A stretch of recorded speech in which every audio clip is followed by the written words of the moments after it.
लेकिन फलस्तीन के बैतुल मुकद्दस में मेरे मुस्तफा का कदम पाक पड़ा है।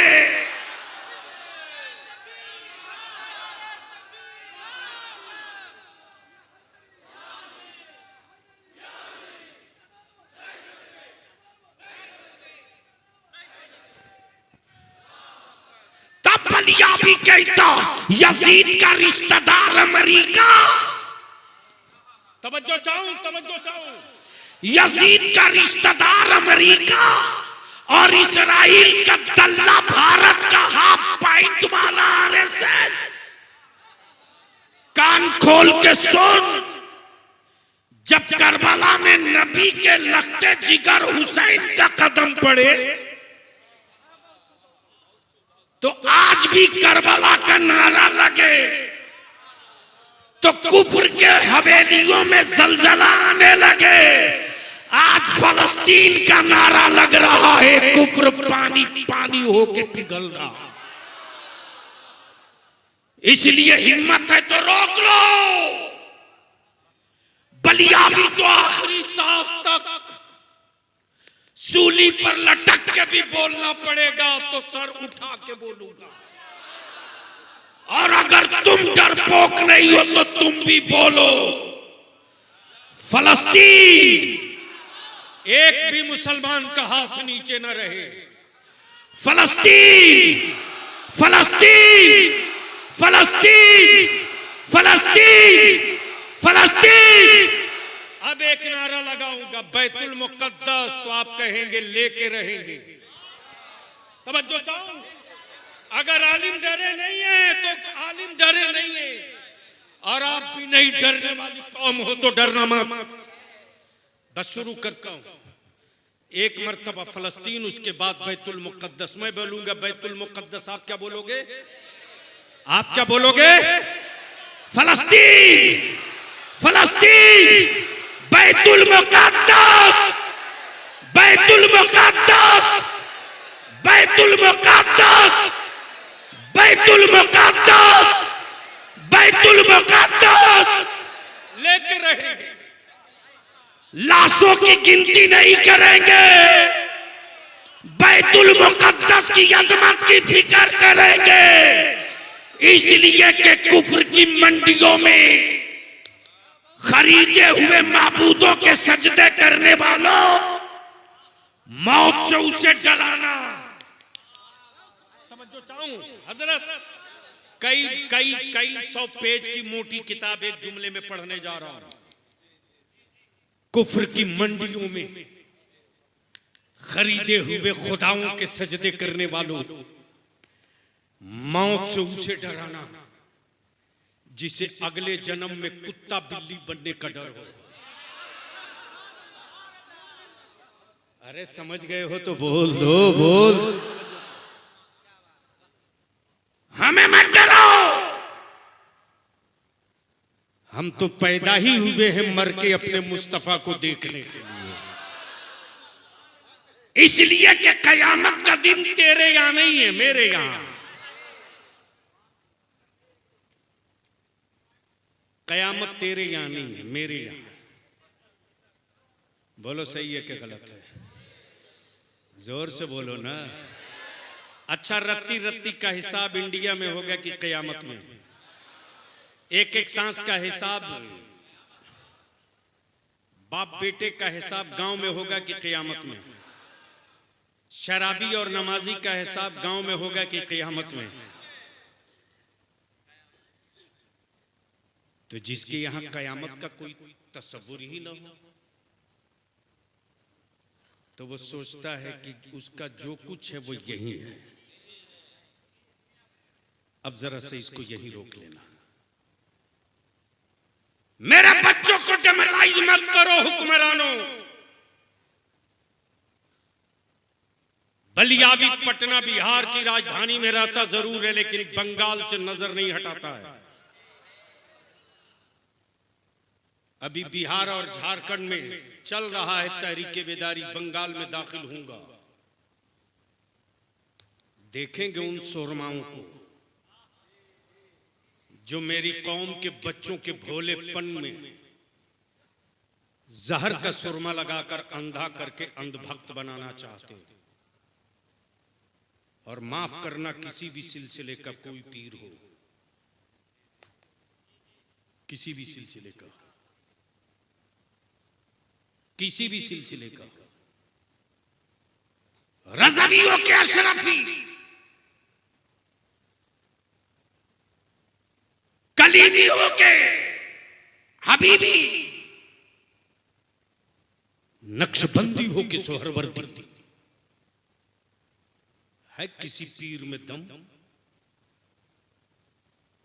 जो अपने मुरीद के को कहेगी, मुरीद करते वक्त के बोल, तूने अपना हाथ मेरे हाथ में दिया।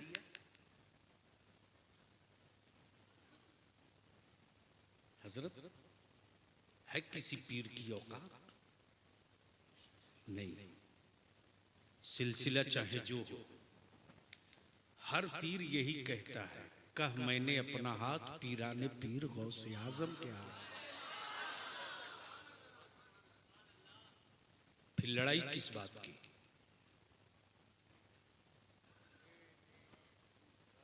तवज्जो चाहो, लड़ाई किस बात की? जब सारे पीरों का पीर बड़े पीर है तो लड़ाई किस बात की? उन मौलवियों को भी बलियाबी नहीं छोड़ने जा रहा, लिख लो, जो मेरे बच्चों को नबी का आशिक नहीं बनने देते हैं, किसी का अंधभक्त बना देते हैं। याद रखना, जब तक ये कौम रसूल की आशिक थी, बेटों की शहादत के बाद मुस्कुराया करती थी। जब ये कुछ लोगों का अंधभक्त बन गई तो कुर्बानी का जज्बा खत्म हो गया। अब जहन को यहीं रोको। भारत में मुसलमान अपनी औलादों को डर करके, सहम करके जीने का सबक मत सिखाओ। और तेरे बलियाबी के सर पे जितने बाल हैं, इससे बेशी इसके शुभ चिंतक और दोस्त हैं। एक एक मिनट की खबर लेते, कहां ठहरेगा, कब निकलेगा, क्या करेगा, कहां जाएगा। बलियाबी कहता है कि किसी की लाश को मुट्ठी में ले सकते हो, मुस्तफा के इश्क को कोई कैद नहीं कर सकता। अब इसी जगह कुफ्र के पर्दे पर पूरी दुनिया का कुफ्र, इसको रोककर वो बात अधूरी रह गई थी, फाइनल कर दो। मैंने कहा कहां कहां बना देगा, कहा जहां जहां कहें वहां वहां बना देगा। मैंने कहा तो फिर इस मुसव्विर को, इस आर्टिस्ट को बोलिए कि एक तस्वीर पानी पर बना दे।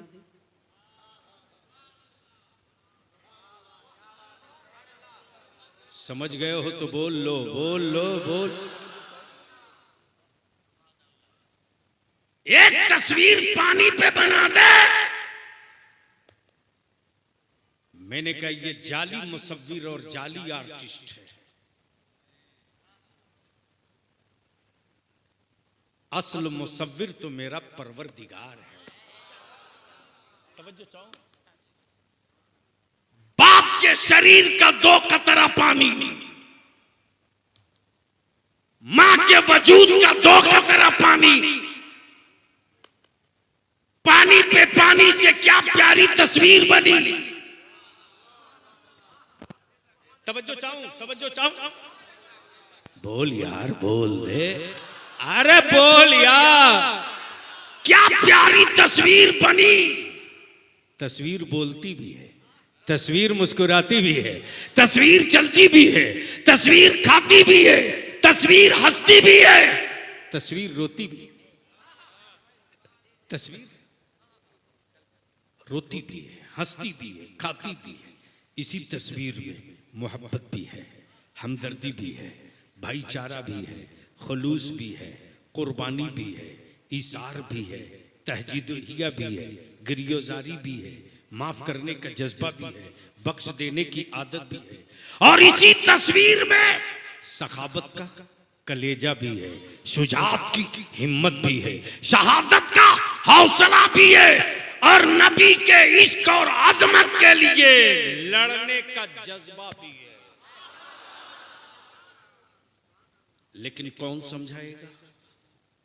अब इसको यहीं रोक लो, टाइम ज्यादा हो रहा, बस इसको यहीं रोक लो। लेकिन एक बार बोल दो या रसूल अल्लाह। सुनोगे? मूड है सुनने का? ओए बोलना पड़ेगा जोर से, जोर से। तब अल्लामा हजरत मौलाना अस्माउल हक साहब, मैं तकरीर करने आया हूं, अपना मजार बनवाने नहीं आया हूं। और किसी जलसे वालों की शर्त पे मैंने कोई न तारीख दी है, न मरते दम तक देते हैं। बलियावी मसलके आला हजरत का वो सिपाही है जो अपनी शर्तों पर पार्लियामेंट में भी रहता है और असेंबली में भी खम ठोक कर आता है। न सर से टोपी खसकने दिया, न दाढ़ी को कहीं से एक बाल बराबर कम होने दिया। हाँ, जिसने दाढ़ी की तरफ उंगली उठाकर देखने की गलती की, मैंने मुस्कुराते कह दिया कि बच्चू खैर करो, खैर करो, कि अभी चढ़ा नहीं है। इसे छेड़ोगे चढ़ जाएगा ना, तो वहीं तुझको पहुंचाऊंगा जहां तेरी आखिरी हद है। मोहब्बत से बोल दे, बोल दे। तवज्जो चाहो, तवज्जो चाहो। मैं क्या कह रहा है?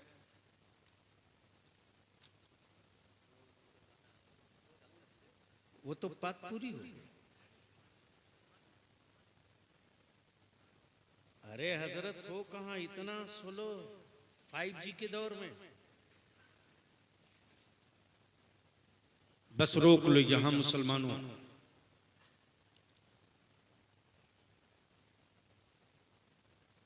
इस वक्त पूरी दुनिया में रिसर्च हो रहा है,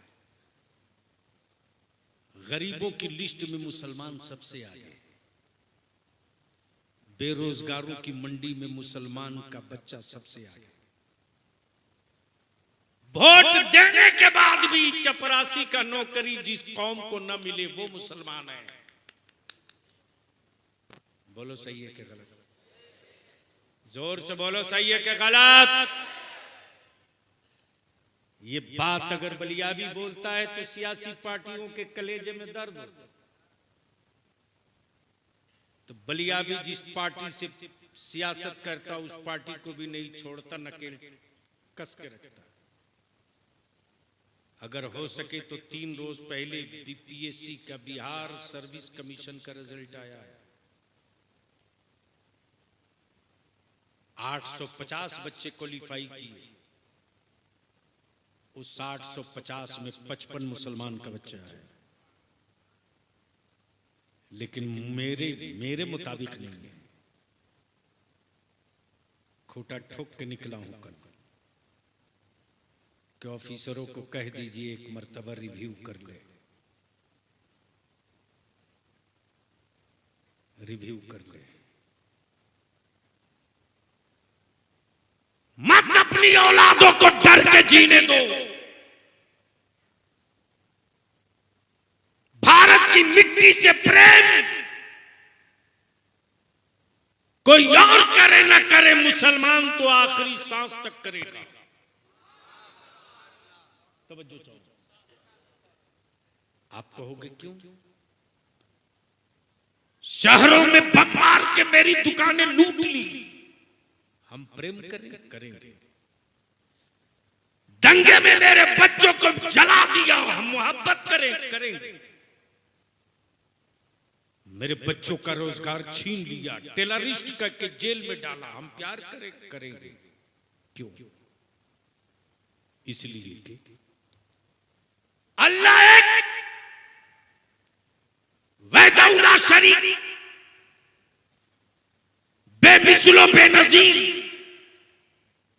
सजदा सिर्फ उसी का होगा। ये बताने वाला पहला पैगंबर मक्के में नहीं आया, मदीने में नहीं आया, मिस्र में नहीं आया, सामने नहीं आया। अल्लाह की वहदानियत बताने वाला पहला पैगंबर आदम की शक्ल में पहला पैगंबर भारत में आया। और बलिया भी कहता सुन, किसी के 35 करोड़ खुदाओं में से किसी ने एक लफ्ज हिंद नहीं कहा, लेकिन 1400 बरस पहले मेरे मुस्तफा ने शहर तैयबा से हिंद की तरफ देखकर यही तो फरमाया था, लोगों हिंद से ईमान की खुशबू आ रही है।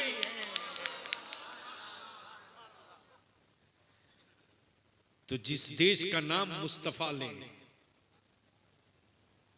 उस देश से मोहब्बत हम न करेंगे तो कौन करेगा। लेकिन अब इसको यहीं रोक कर मैं तुझसे तेरे आत्मा की और ज़मीर की आवाज सुनना चाहता हूं। ईमान से बोलना, इस्लाम और कुफ्र में फर्क है कि नहीं? जोर से बोलो, जोर से बोलो। नबी के आशिक और नबी के गद्दार में फर्क है कि नहीं? हजरत बेसाइज का पैजामा पहने एक मौलवी खड़ा हो गया गलती से, गलती, और खड़ा हुआ तो हाथ डाल दिया मेरे ही पर। बोला बलियावी साहब, मैंने कहा बकलो। बोला आप लोग तो सिर्फ एक ही रसूल की बात करते हैं।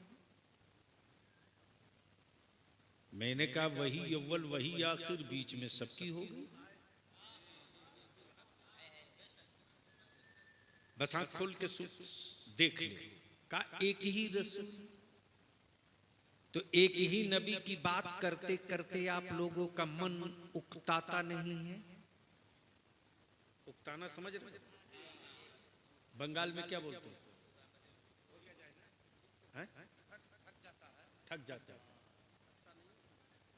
यानी एक ही नबी की का नाम लेते बात करते करते मन थकता नहीं? मैंने कहा बड़े साहब अपना एज बताओ। बोला मेरे क्वेश्चन से एज का क्या कनेक्शन है?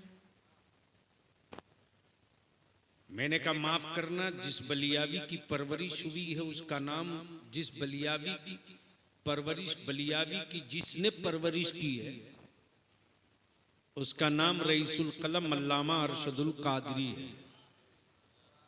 घर से तलवार लेके मैदान में जाना नहीं सिखाया, उसी की तलवार से उसका हिसाब कर लो। बोल दो, बोल दो, बोल दो। तब तो चाहूं अगर कोई बीच में उठे तो समझ लेना ये गड़बड़ आदमी है, भाग रहा है, कलई खुल रही है। हाँ, अब जिसको उठना उठ सकता है।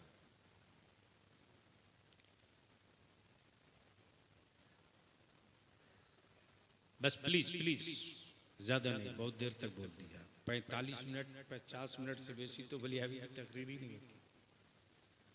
बस आपकी मोहब्बत है और देख रहा हूं मोहब्बत से सुन रहे हो तो थोड़ी हिम्मत कर दिया। बोल दो, बोल दो। हजरत जैसे ही मैंने पूछा आपका एज, बोला 60 साल। कितना? मैंने कहा 60 साल अकल एज हो गया लेकिन बुद्धि नहीं बढ़ी। तो गुस्सा आ गया। बोला आप मुझको समझते क्या हैं? मैंने कहा पहले कुछ अच्छा समझता था। अच्छा एक बात बताओ, गुस्सा मत हो बड़े साहब, 60 साल हो गया, भात खाते हो कि नहीं? बोला खाते हैं। मैंने कहा कितने दिनों से? बोला जब से खाना शुरू किया है भात ही तो खा रहा हूं।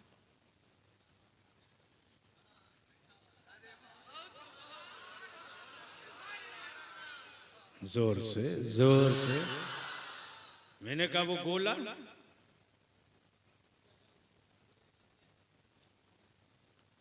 पानी पीते हो कि नहीं? बोला बगैर पानी के जिंदा रहे?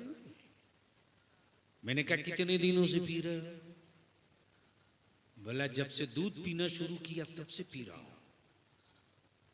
मैंने कहा कमाल है यार, 60 साल हो गया एक ही चापानल कुआं का पानी पीते।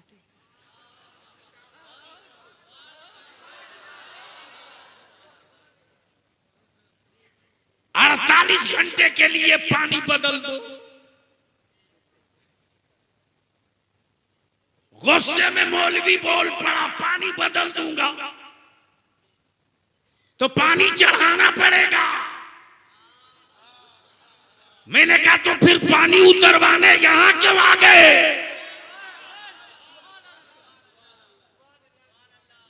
गुस्से में बोल पड़ा रोटी पानी चावल ये मेरी जिंदगी की बुनियाद, इसके बगैर जिंदा नहीं रहूंगा। मैंने कहा तुझ में और इमाम अहमद रजा वालों में यही फर्क है, तुम रोटी पानी के बगैर जिंदा नहीं रह सकता और सुन्नी नबी के मोहब्बत के बगैर जिंदा नहीं रह सकता।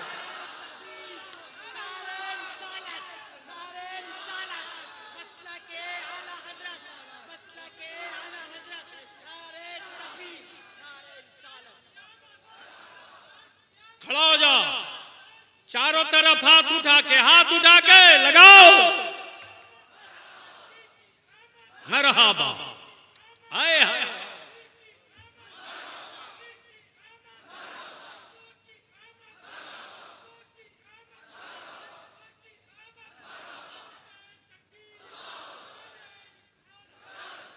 उनमें हम में यही फर्क है,